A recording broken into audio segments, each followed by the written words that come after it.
Prepaid ഓട്ടോയ്ക്ക് അമിത നിരക്ക് ഈടാക്കുന്നുവെന്ന പരാതിയിൽ fair stage പരിശോധിക്കാൻ മോട്ടോർ വാഹന വകുപ്പ്. നഗരപരിധിയിൽ ഓട്ടോ ടാക്സികൾ അമിത നിരക്ക് ഈടാക്കുന്നതായി ശ്രദ്ധയിൽപ്പെട്ടിട്ടുണ്ടെന്ന് മോട്ടോർ വാഹന വകുപ്പ് വ്യക്തമാക്കി. റിപ്പോർട്ടർ TV വാർത്ത പുറത്തുവന്നതിന് പിന്നാലെ നിരക്കിലെ അപാകതകൾ പരിഹരിക്കാൻ നടപടിയും ആരംഭിച്ചു.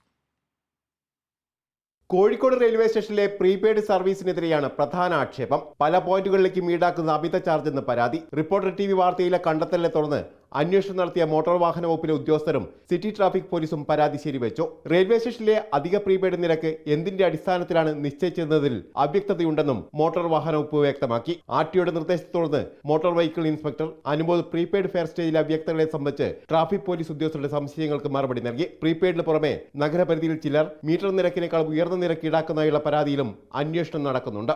ഓട്ടോ ടാക്സി നിരക്കുകളിൽ വലിയ തരത്തിലുള്ള ചൂഷണം നടക്കുന്നുവെന്ന് ബോധ്യമായതോടെയാണ് നിരക്കുകൾ പുനഃപരിശോധിക്കാൻ RTOയും ട്രാഫിക് പോലീസും തുനിയുന്നത്.